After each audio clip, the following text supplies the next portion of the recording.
pra isso! Eu preciso sair! Eu preciso ver gente! Eu preciso bater perna!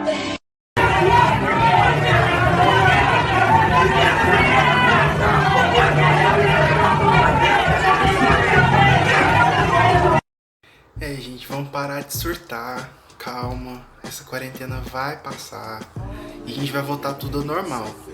Mas admito pra vocês que não está sendo fácil ficar longe de vocês. Enfim, para de ficar inventando moda aí, atentando seu pai, sua mãe, ficando o dia inteiro encostando sem fazer nada. Você tem conteúdo para estudar. Então agora segue a videoaula de hoje, espero que vocês gostem, dê o melhor de vocês, copia tudo bonitinho ali, tá? Roda a vinheta.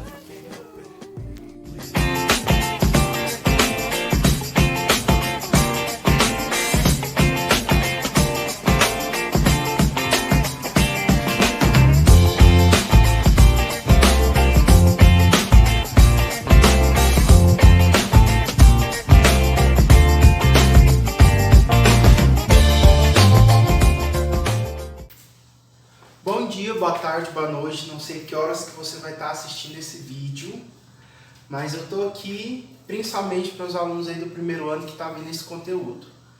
Andei corrigindo algumas provinhas e vai ser importante a gente dar uma revisada nos conceitos, tá? Então por isso eu vou trazer mais uma vez explicação sobre as organelas celulares. E no final a gente tem uma tarefinha que eu vou postar para vocês fazerem. Uma tabela comparativa das organelas celulares, suas funções e a ocorrência delas. Então agora, vamos lá, arrocha, presta atenção, tudo aquilo que eu vou passar para vocês, vai fazendo suas anotações aí, para a gente mandar ver no conteúdo, beleza? Vamos lá, começando. A gente vai ver aqui, relembrar, sobre o conceito que a gente já falou de célula, unidade fundamental do ser vivo. Todos os seres vivos são feitos de células, exceto o vilão aí da vez, o vírus, coronavírus.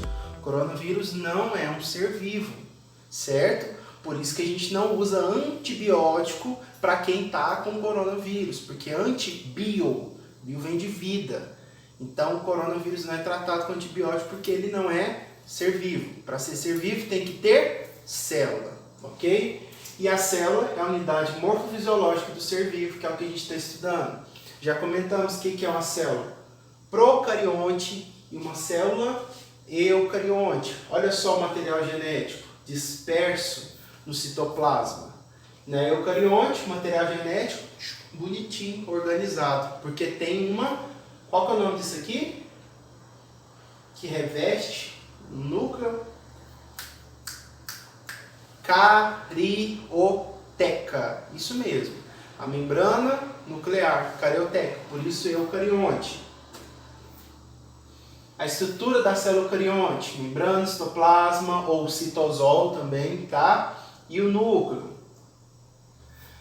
Em algumas células eucariontes pode ter o glicocálix. O que é o glicocálix? É o conjunto de glicídios que vão ficar na superfície dessa membrana. Qual é a função do glicocálix? Reconhecimento. Então, quando está chegando alguma partícula de nutriente que talvez seja legal, o glicocálix já, anteninha. Proteção ao mesmo tempo, por reconhecer, e aumenta em algumas células a aderência, célula. Então, essa é a função desse glicocálix, uma especialização da membrana. Parede celular. Isso a gente não tem. Isso aí é de célula vegetal, certo? Tá vendo aqui, parecendo aqueles castelos medievais, que tem uma muralha e tem outra muralha de fora? Então essa é a parede celular. Ela vai conferir uma proteção a mais para nossas células em vegetal, beleza? Sobre a nossa membrana, isso aí tá coisa nova para vocês anotarem. Membrana plasmática. É uma fina camada que vai envolver e delimitar a célula. E uma das propriedades dessa membrana é a permeabilidade seletiva. Ela escolhe qual nutriente que entra dentro da célula e o que pode sair. Isso é muito importante. Ela escolhe. ela é seletiva, ela não deixa qualquer coisa entrar, exceto, claro, dos nossos invasores, certo? O vírus é um invasor, algumas bactérias são invasores e entra dentro da célula e pode deixar o organismo doente. Mas em condições normais ela escolhe quem entra. Essa é a estrutura da nossa membrana celular. Essa membrana que ela é feita de lipídios e proteínas. Por isso geralmente vai ser dado o nome de membrana lipoproteica. Lipo de lipídio, gordura, e proteica de proteína. Atenção aqui para as estruturas. Essas setinhas aqui, essas anteninhas, elas são os glicídios. Lembrando qual o nome mesmo que a gente dá para o conjunto de glicídios? Glicocálix, já expliquei. A gente tem aqui ó, os fosfatos, que são essas bolinhas azuis. Aqui, parecendo um macarrãozinho, são os lipídios. Por isso que a gente também pode dar o nome de fosfolipídio, porque é fosfato mais lipídio. Aqui, esses maiores aqui, parecendo um tubão, são as proteínas. Então, membrana lipoproteica, lipídios, esses aqui no meio, proteica, as proteínas. Mas o que eu tenho a mais? Os fosfatos, esses azuis aqui, e os glicídios. Além de alguns colesteróis que estão aqui, que também é um tipo de lipídio. E agora a gente vai falar das organelas do citoplasma, que é a minha maior preocupação em relação ao desempenho de vocês, certo? No citoplasma, a constituição dele é feita de hialoplasma, que é a porção gelatinosa, e as organelas em si. Lembrando que citoplasma também pode ser chamado de citosol, mesma coisa. Organelas. Vamos lá agora começar nas organelas. Só relembrando, porque isso eu já expliquei, por isso eu vou ser rápido aqui. Retículo. Retículo endoplasmático, que pode ser dividido em dois. A porção rugosa ou granular. Por que ela é rugosa? Porque ela vai ter um monte de ribossomos incrustados e vai produzir proteína. E tem a porção lisa. A porção lisa não tem essas proteínas, mas vai ter os esteroides. São tipos de lipídios especiais aí, solúveis. Produz e transporta substâncias. Essa é a função do retículo. Ela produz, por que produz? Porque tem ribossomo, então produz proteína. E transporte. Tá vendo que parece um monte de ruas aqui? É isso mesmo. Então por aqui vai ser transportada essa substância. Tem tanto célula animal quanto vegetal. Próximo, complexo Golgiense ou complexo de Golgi. Ele tem a função de armazenar e produzir. Não existe essa palavra, eu estou inventando só para você não esquecer. Armazenação. Existe a palavra armazenação? Não. Armazém, de armazenar. Ação, de agir. Por quê? Ela armazena, mas ao mesmo tempo ela fica só armazenando, ela também produz. Ela tem ação. Então, olha só, ela produz e armazena substâncias. Tem ocorrência em células animais.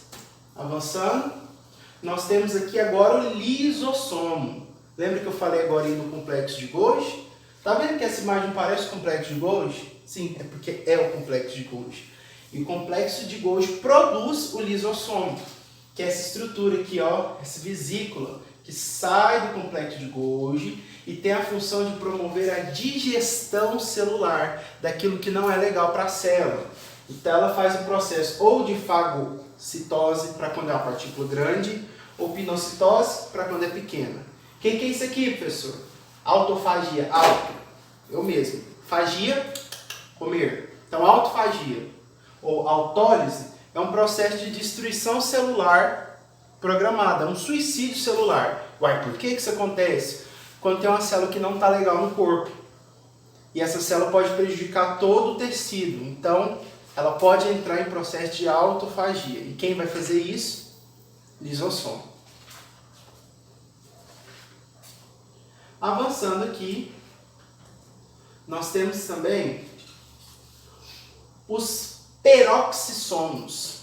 Peroxissomos, ele tem a função de detox, vai desintoxicar as nossas células quando ocorre uma reação que a gente comenta da reação de produção de H2O2, água oxigenada. Essa água oxigenada vai ser decomposta e vai formar água e oxigênio, separadamente, H2O e o O2. Isso é graças ao peroxissomo, certo? Centríolo. O centríolo é importante para fazer isso aqui, ó, processo de divisão celular. O centríolo é muito importante, está em células animais. E nós temos a mitocôndria. Não podemos deixar de falar dela. Mitocôndria, ela tem a função de permitir que você esteja me escutando agora. Aí você que está assistindo o vídeo. A mitocôndria está te dando energia. Ela que pega a glicose que você comeu junto com o seu oxigênio e vai fazer o processo de respiração celular aeróbia e vai te dar energia em forma de ATP, adenosina trifosfato. É esse normal mesmo. É o que dá energia para a sua célula estar ativa metabolicamente. Tem tanto em célula animal quanto vegetal. E essa mitocôndria é tão chique que ela tem um DNA próprio só para ela. Olha que importante. O ribossomo, que eu falei tanto. Esse ribossomo ele vai fazer o processo de síntese de proteína. Então vai produzir proteína ali, ó, adoidado. É lá no ribossomo. Importante, você tem que destacar que o ribossomo está em todas as células vivas. Todas as células de ser vivo vai ter ribossomo. Até aquela mais simplesinha de bactéria. Aquela procarionte, tosquinha. Ela tem sim um ribossomo para produzir proteína para ela. Cloroplasto. Ó a cor já te dá uma dica. É verde. Verde por quê? Porque tem clorofila. E se tem clorofila, vai fazer fotossíntese. A fotossíntese, a planta absorve todas as partes que estão no espectro das cores, na luz branca, que se decompõe, mas ela reflete a luz verde. Por isso, a planta é verde. Ela absorve a luz branca, mas ela reflete o verde. Certo? E aí vai acontecer a fotossíntese ali dentro. Tô acabando. Vacúolo. Vacúolo lembra? Vazio. E dentro desse vazio vai ser cheio. Cheio do quê, gente? Cheio de comida, de nutrientes. É isso mesmo. A gente tem algumas plantinhas que vão armazenar amido. Lá na sua prateleira, lá na sua estante, talvez pode ter o amido de milho. Vulgo aquela marca lá, que é trem amarelinho, que eu não vou falar o nome, que você sabe. Tem amido de milho. Então esse amido ele tem a função de estocar energia para essa planta, no caso o milho, certo? Então dentro das células de milho, lá no vacúolo dessa célula, vai estar armazenando amido. Da mandioca também, da batata, também tem muito amido. Em algumas outras plantas vai ter muita água. É o exemplo das cactáceas, das plantinhas lá do Nordeste que precisam estocar bastante água dentro de si, certo? Então, é isso. Por hoje é só. Graças a Deus. Até a aula que vem. E eu já vou postar aí para vocês embaixo a atividade que vocês vão produzir para mim. Curta o vídeo, compartilha, deixa seu like aí. E se atingir bastante like aí, eu vou fazer uma paródia para vocês. Então basta vocês divulgarem que eu vou mandar uma paródia inédita sobre esse tema aqui de organelas. Foi eu que fiz aí. Beleza? Muito obrigado. É nóis.